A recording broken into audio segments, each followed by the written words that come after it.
Domingo de Ramos, Marcos 11, 1 a 11, agenda de textos. Até, gente, dava como primeira opção um texto da Paixão de Cristo, sabe? De certa forma, já antecipando a Semana Santa, mas tem tanta história, tem tanto detalhe nessa história tão impressionante, que eu acho que a Paixão de Cristo ela pode esperar até amanhã, até a terça, até a sexta-feira santa. Eu acho que fazemos bem em valorizar o Domingo de Ramos e a sua história, relato específico, notar seus detalhes, valorizá-lo sem pressa. Os detalhes são importantes, a passagem é importante. Porque apesar dela ter acontecido num momento chave, além disso, dela ter acontecido num momento chave da vida de Jesus, ela foi orquestrada por ele. Você ouviu bem? Orquestrada por Jesus. É o primeiro que nós reparamos quando lemos os textos da entrada triunfal, o quanto Jesus está no controle da situação. Quando a gente lê os evangelhos, né, especialmente a partir da transfiguração, mas especialmente os detalhes dessa viagem, dessa entrada em Jerusalém, Jesus planeja. Deus planeja essa entrada. Lembram que os escritores das biografias de Jesus, dos evangelhos, são muito concisos. Eles não gastam muito tempo para contar as histórias.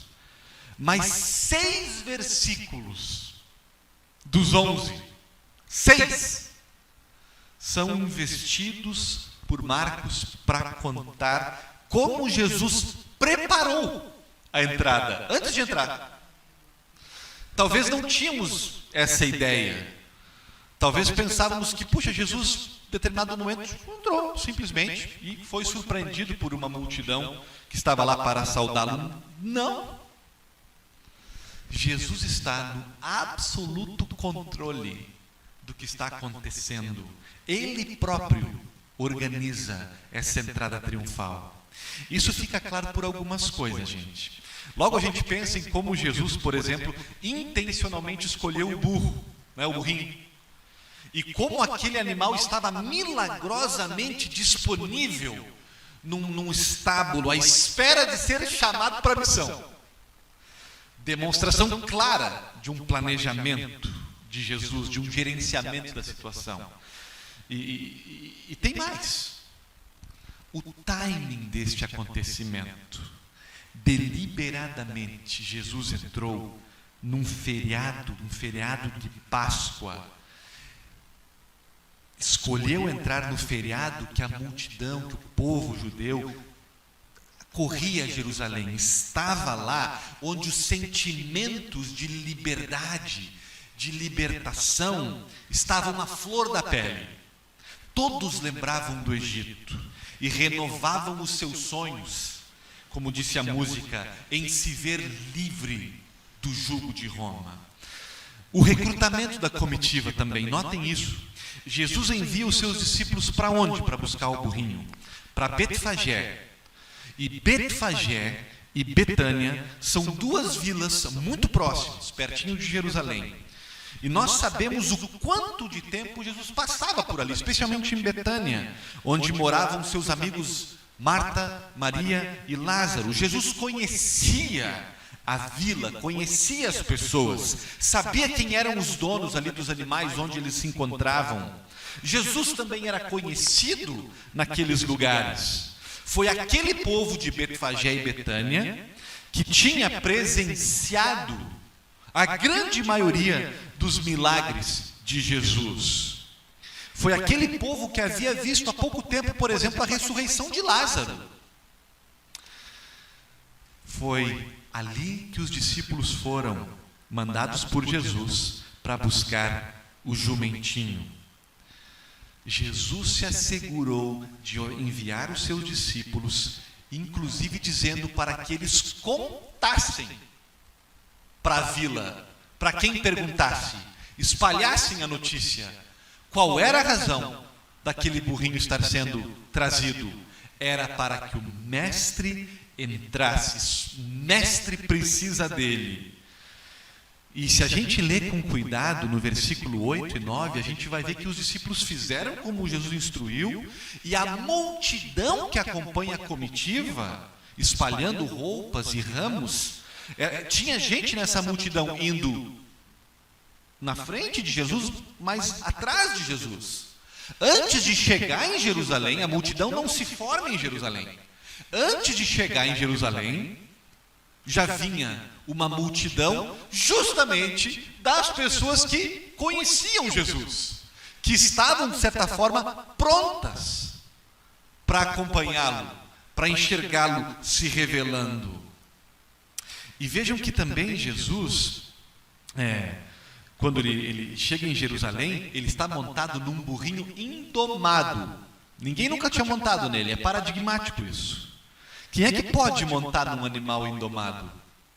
Só aquele que tem controle. Só aquele que tem uma capacidade especial de dominar o animal. Tudo isso está nos mostrando, nos fazendo abrir os olhos. Não é uma mera entrada. Isso não é um evento fortuito. É um desfile. É uma carreata. Jesus está propondo, provocando um acontecimento. Ele está fazendo uma declaração pública. Que declaração? Pode ser resumida numa frase que ecoa na história. Está em Marcos, nós vemos ela em Mateus, nós vemos ela em Lucas, em João, e é uma frase que é uma mera repetição da profecia deste dia. Zacarias 9:9. O rei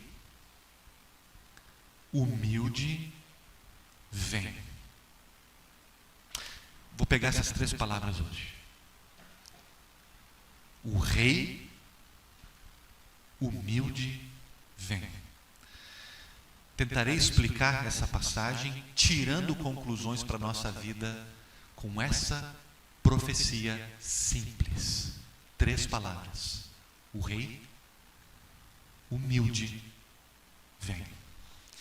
O rei primeiro, começamos com o rei. O rei é o lado afrontador, por assim dizer, de Jesus. Como é que a gente começa a interpretar um texto? Pelo seu contexto. E o que nós descobrimos quando a gente lê o que vem antes dessa passagem? Nós descobrimos algo muito interessante, gente. Jesus e seus discípulos estavam viajando, e Mateus vai nos contar essa história. Mateus vai nos dizer que 2 homens cegos, no meio do caminho, da estrada, clamaram a Jesus, pediram ajuda para Jesus. E o que eles disseram? Ouça bem: Jesus, filho de Davi, tem compaixão de nós. E Jesus os cura. E você vai dizer: ok, pastor, mais um milagre, né? Mais um milagre. Mas não se fixe no milagre. Perceba o que esses cegos disseram para Jesus. Jesus, filho de Davi.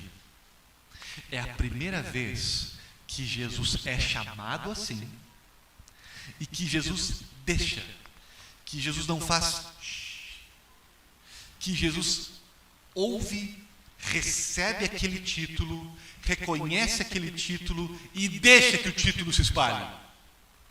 E deixa que se fale dele como o filho de Davi. E quem é o filho de Davi? Quando os 2 homens cegos começaram a gritar: filho de Davi, todos sabiam de quem esses cegos estavam falando. Nós estudamos isso aqui na igreja no ano passado. O filho de Davi era um rei prometido que viria para salvar. E ele havia sido profetizado por séculos. O filho de Davi é o rei derradeiro, o rei definitivo do universo. Deus prometeu para Davi, no leito de morte, dizendo para ele: eu darei o teu reino para um filho teu. Só que ele será muito mais importante, porque esse teu filho reinará para sempre. Não pense em Salomão, porque Salomão, por melhor que tenha sido como rei, ele foi um rei impressionante, ele não reinou para sempre. Ele perdeu, ele fez besteira no final e logo perdeu. Seus sucessores perderam o seu reino. De quem Deus estava falando para Davi? Quem é o descendente de Davi prometido para reinar para sempre? Os cegos estão dizendo, só pode ser Jesus. E como é que Jesus está respondendo? Não sou eu? Não. Jesus está dizendo, sou eu sim. Pode apostar tuas fichas, que sou eu. E a partir de hoje, que o mundo saiba que eu sou o filho de Davi prometido. Desde o começo, isso deve ter chamado a atenção, inclusive e especialmente dos discípulos de Jesus. Porque os discípulos de Jesus, que caminhavam com Jesus, eles sabiam o poder de Deus. Eles tinham visto o que Jesus era capaz de fazer. Eles já tinham confessado, inclusive, que Jesus era o Filho prometido, o Messias.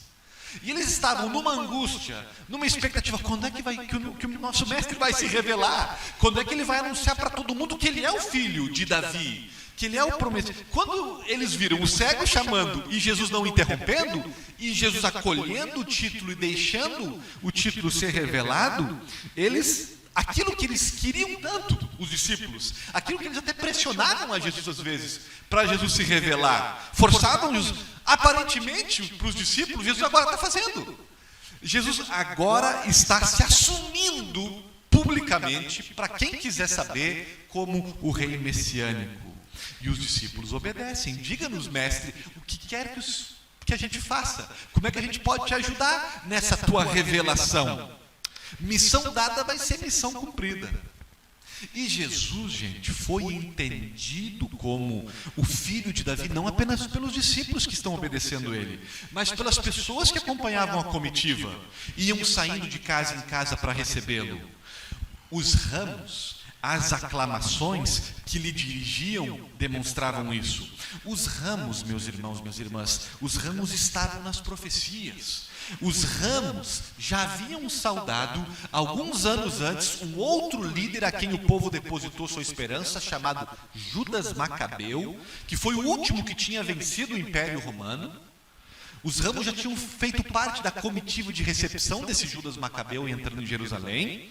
Os ramos são, para o povo de Deus, agarrado nas profecias do Antigo Testamento, um sinal de receber o grande líder. Era tipo assim uma espécie de bandeira nacional subversiva, segundo o professor da Bíblia Chad Bird, né? Funcionava como uma bandeira nacional subversiva, especialmente usada para aqueles momentos que o povo dizia: é agora que a libertação vai chegar, é agora que a gente vai botar os romanos para correr.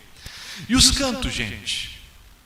Hosana, Oshiana, em hebraico, não eram cantos normais. Não era Aha, Uhu, o Nazareno é nosso. É muito mais que isso, gente. Não eram musiquinhas feitas pela torcida para receber o goleador do time entrando em campo.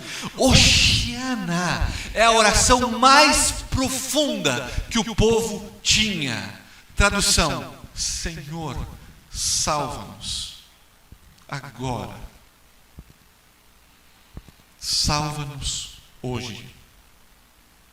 Vejam como a entrada triunfal de Jerusalém, de Jesus, revela em primeiro lugar um rei. Um rei abertamente se declarando como tal. E essa é a primeira coisa que nós vemos no texto. A gente já falou disso aqui em outros momentos, mas talvez nunca esse detalhe tenha ficado tão enfatizado como na entrada triunfal de Jerusalém. Como Jesus, vejam bem, por mais humano, por mais simpático, por mais próximo das pessoas, por mais amoroso, como Jesus não sonega a informação de quem ele é. De quem que Ele é o Rei do universo, o Rei da humanidade, o Senhor dos senhores, a entrada triunfal que começa na periferia de Jerusalém, com Jesus acolhendo o título dos homens cegos e com os preparativos para entrar na capital. E quando alguns fariseus, gente, no meio da multidão dizem para Jesus: manda o povo ficar quieto, manda o povo parar de te chamar de rei, manda o povo parar de gritar que o Senhor vai salvar eles. Jesus diz para eles: se eles pararem, as pedras clamarão.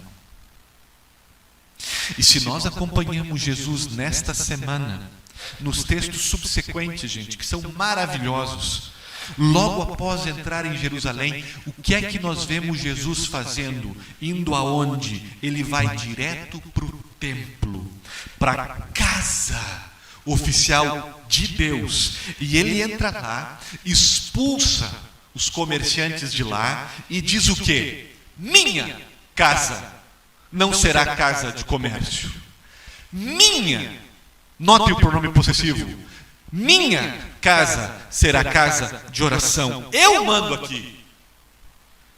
A única pessoa que tem o direito de entrar numa casa e movimentar e mexer nos móveis é o dono, é o rei, é quem manda ali. Minha casa de Jesus. A entrada de Jesus daquela forma em Jerusalém, suscitando expectativas, confirmando profecias, tornando pública a sua identidade de rei, tem este lado de afronta. Jesus está deixando claro quem Ele é. Eu não estou aterrissando aqui de paraquedas. Eu não sou um acidente de percurso. Eu me revelo e eu provoco em você uma reação. Qual reação? Me coroe ou me mate. Nada no meio. Me aceite como rei ou me rejeite e luta contra mim. Não fique em cima do muro. Não escolha uma posição intermediária. A entrada de Jesus na cidade é Ele forçando, afrontando publicamente a capital, os líderes religiosos, a cada um naquela multidão e a nós também. Se Ele não quisesse provocar essa resposta, Ele teria entrado na surdina, como muitas outras vezes Ele entrou discretamente em Jerusalém. Fez o papel dele e tal. Aquela entrada era diferente. Ele queria a atenção. Jesus quer a nossa atenção. Ele entra na nossa vida hoje, como Ele entra em Jerusalém. Me coroe ou me mate dentro de você. Se ajoelhe ou vaza. É o lado da afronta do rei. Quem vocês dizem que eu sou? É importante. Quem vocês dizem que eu sou? Jesus pergunta para os seus discípulos. Quero ouvir. Cuidado com o que você vai dizer. Existe, gente, uma leitura muito comum, talvez não seja de vocês, mas uma leitura muito comum sobre Jesus hoje em dia, que é o Jesus sossegado, de boas, que está aí, à disposição, não demanda nada, ele pode ser construído e desconstruído às nossas conveniências, mas os evangelhos não mostram isso. Se quisermos seguir essa estrada de se relacionar com Jesus que eu construo e desconstruo como eu preciso dele, saiba, a gente vai sozinho por esse caminho. Talvez a gente vai ter o apoio de alguém da cultura, mas não tem o suporte da Bíblia para isso. Os evangelhos falam desse Jesus entrando em Jerusalém, no mundo, na história, na vida de cada pessoa, afrontando. Saia para a rua com ramos nas mãos e encha a tua boca com hosanas, ou então fique em casa e faça de conta que eu não existo. E seja conivente com a tua perdição e com a perdição dos outros. Ou me receba como um rei, ou não me receba. se lermos os evangelhos com integridade intelectual, não poderemos fugir da afronta de Jesus. Me mate ou me coroe. Ah, pastor, mas eu queria outro Jesus. Eu queria um Jesus, tipo assim, uma inspiração para a minha vida. Lamento, não está disponível. Não nesta igreja.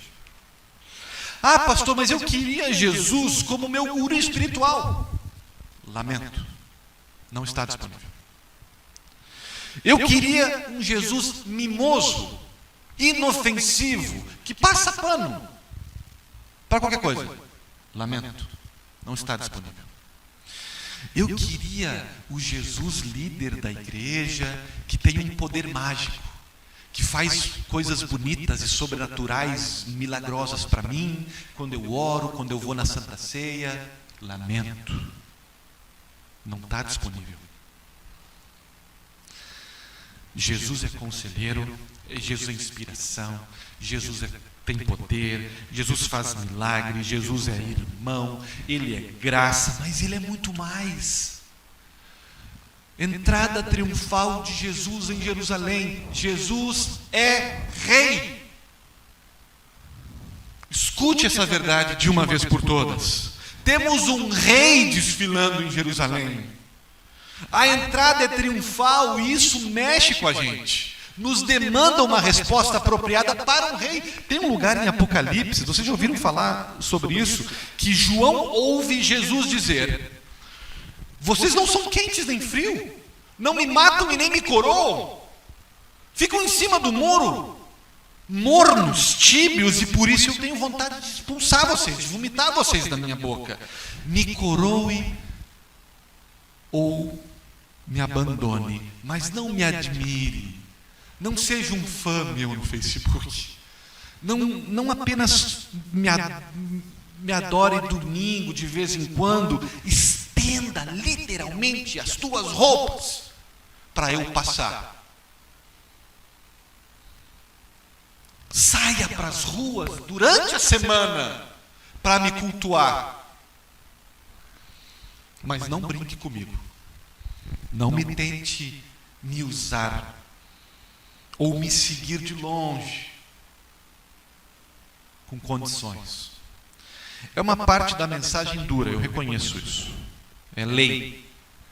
É um alerta para a gente. Para todos nós. Estou falando com todos nós, com todos vocês.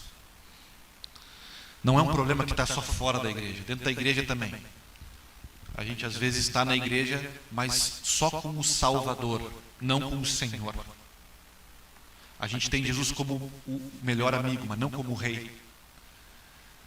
A entrada triunfal de Jerusalém de novo bate nessa tecla, que nós temos batido aqui. Não dá para a gente construir Jesus como a gente quer. Examine seu coração. Jesus está entrando em Jerusalém e quer entrar nele como rei. Nada menos que isso. Te chamando à rendição, à submissão, a viver em obediência para Ele, em ouvir suas palavras como autoridade para você. Não existe outra opção. Ele não será salvador de você sem ser rei. Ele não será teu irmão sem ser rei.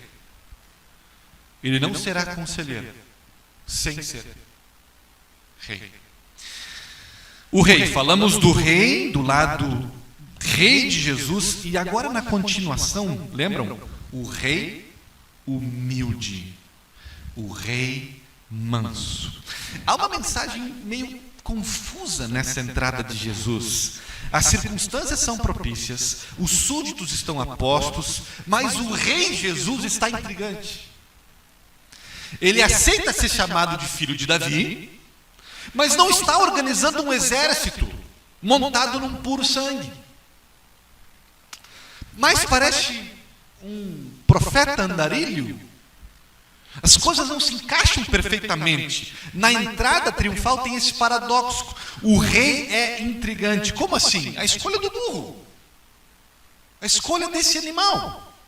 Os discípulos foram incumbidos para buscar um burro, um filhote de burro. Imaginem a cena. Eles com a mais alta expectativa, chegou a hora, vamos tomar o poder, vamos botar para quebrar, vamos botar César para correr. Jesus pode ressuscitar o Lázaro, ele pode ressuscitar os mortos, ele acalma a tempestade.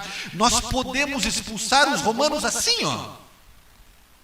Finalmente, Jesus vai parar de fazer as suas frases enigmáticas, vai passar do discurso para a ação. Só que aí, ao invés de Jesus exigir um cavalo árabe para cavalgar como um general vitorioso, ou para ir para a guerra, ele pede um jumento, cria de uma jumenta. Quem é que monta um jumento? Sancho Pança monta num jumento. Chicó e João Grilo montam em jumentos. Não é a cavalgadura de um rei. Nunca foi. Não é a montaria de um líder vitorioso que se preze. Ou é? Porque o burro pedido por Jesus, ele também está nas profecias. Ele não é um acidente. Em Gênesis 49, ele aparece ligado a Judá. Em 1 Reis, Salomão, cumprindo parcialmente a profecia, entra em Jerusalém num burrinho, numa mula, e a profecia de Zacarias fala da mula, fala do jumento. As promessas antecipavam essa característica intrigante do rei. E Jesus está em sintonia com elas e pede o burro.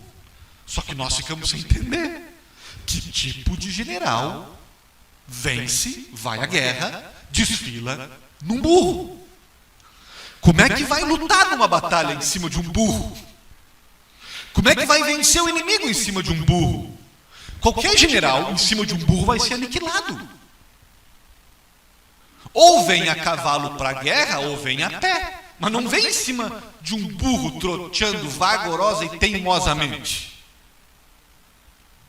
O rei Jesus, cavalgando na mula, está claramente entrando em Jerusalém, sinalizando vulnerabilidade, sem defesa e sensível, porque assim que ele entra em Jerusalém, a gente vai flagrar ele chorando. Ele é um rei que chora, ele é um rei que diz que é uma galinha, que quer juntar os pintinhos debaixo de suas asas, e porque os pintinhos não estão ali, ele está sofrendo. Por que Jesus faria esse tipo de coisa? Por que ele fez isso? Por que esse rei precisa ser manso, humilde? Por que esse rei precisa, para usar a linguagem de Filipenses, assumir a postura de servo? Por que ele não vem para derrubar o Império Romano? A libertação que Jesus vem trazer não é a da condição social, política, econômica que o povo estava ansiando. Ele vem para governar, mas não será através da força, mas abdicando do seu poder e morrendo numa cruz. Não era a expectativa da multidão, não é a nossa. Normalmente, vamos a Deus quando nós precisamos de alguma coisa e queremos que Ele nos dê aquilo que nós achamos que precisamos. O que o povo da época entendia que precisava de Deus? Que Deus trouxesse julgamento para a nação que os tinha tirado da independência, que expulsassem os romanos de suas terras. Era um pedido legítimo, mas não era o mais importante. E às vezes, gente, Deus não nos dá o que nós queremos, mas Ele sempre nos dá o que nós precisamos. E que bom que é assim. Ele sabe o que é melhor para a gente. A gente vai a Ele com as nossas necessidades percebidas, mas Deus vem a nós lidando com a raiz dos problemas.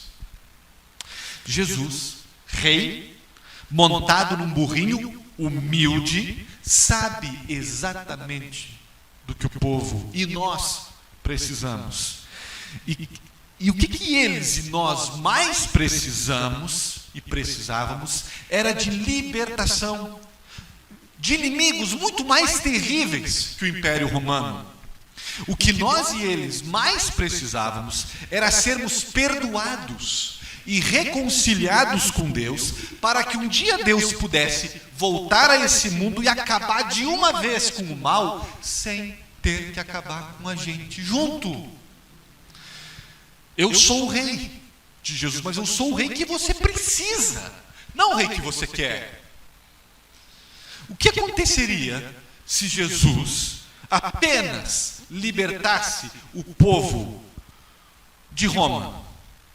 Se essa fosse a única libertação que ele trouxesse, gente, nós sairíamos dali e em pouco tempo estaríamos novamente nos engalfinhando, nos escravizando com outros povos. É assim a história da humanidade. É o que a humanidade tem feito, um povo contra o outro.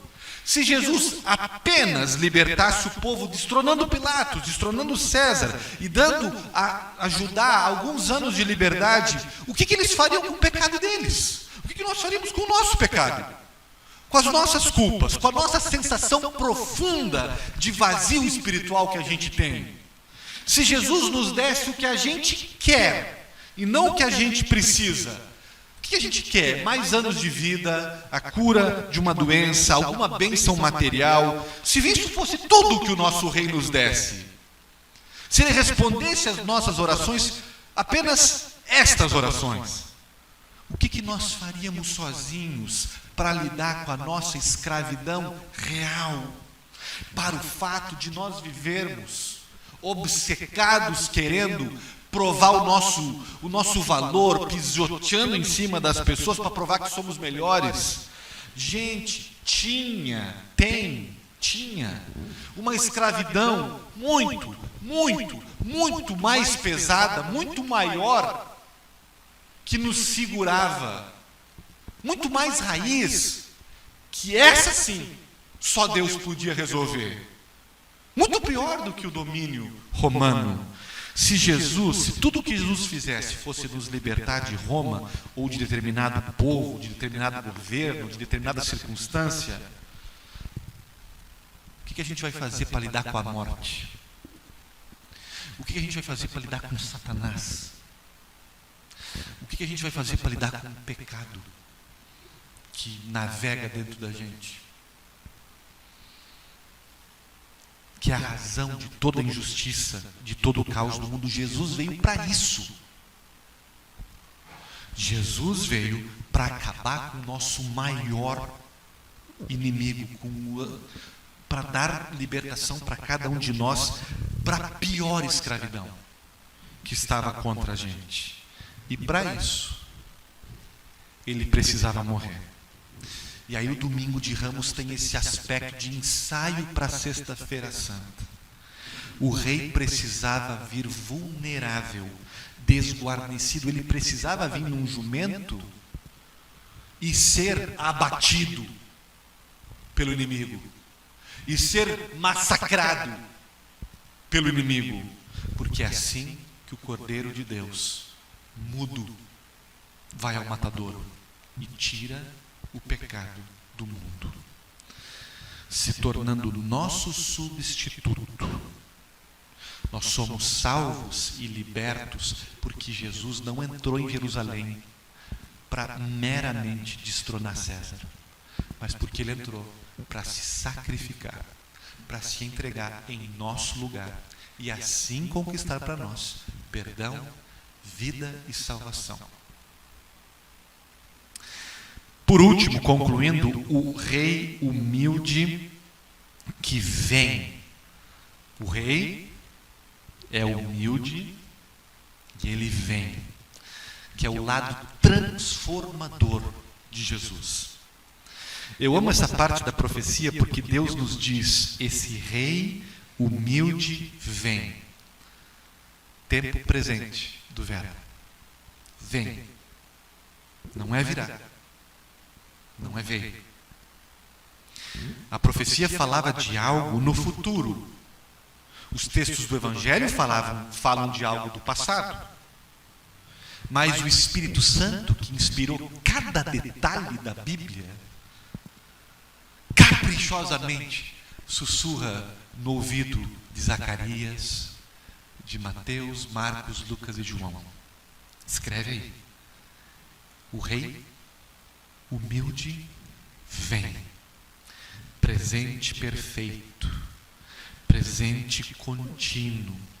Presente que abarca todos os tempos, cada instante da história e cada momento da tua vida.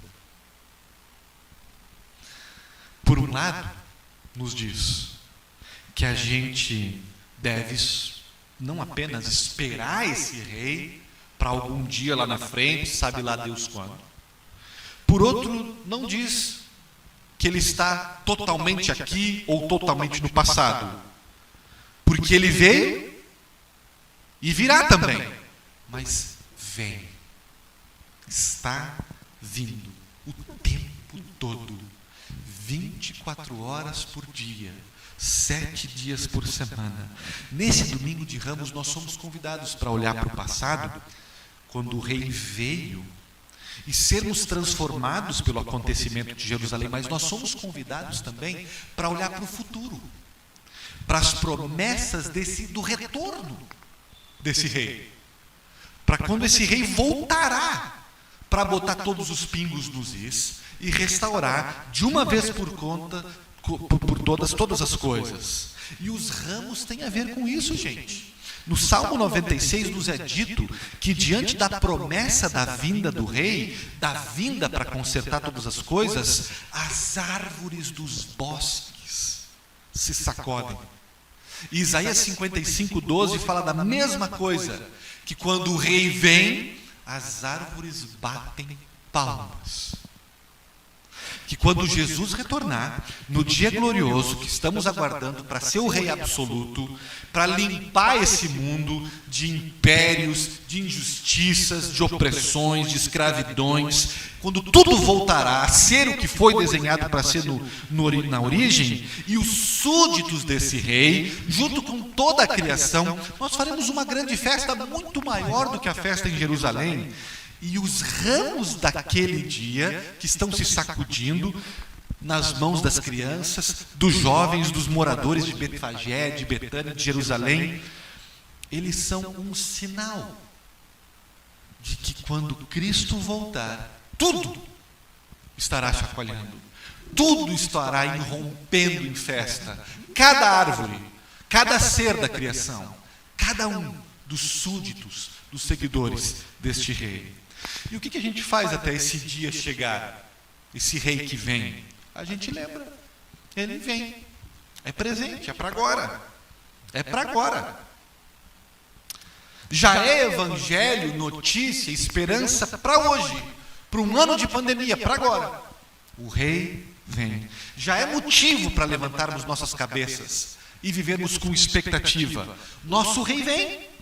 Virá amanhã, já veio no passado. E vem hoje, está vindo hoje para a tua vida, está te visitando hoje, através desta palavra, está adentrando teu coração, tua casa, tua família, e nós somos parte da comitiva, porque o Espírito Santo nos tirou de dentro de casa, porque a palavra dos discípulos, as notícias que foram espalhadas nas redondezas, chegaram até a gente, e nós hoje estamos nas ruas com ele.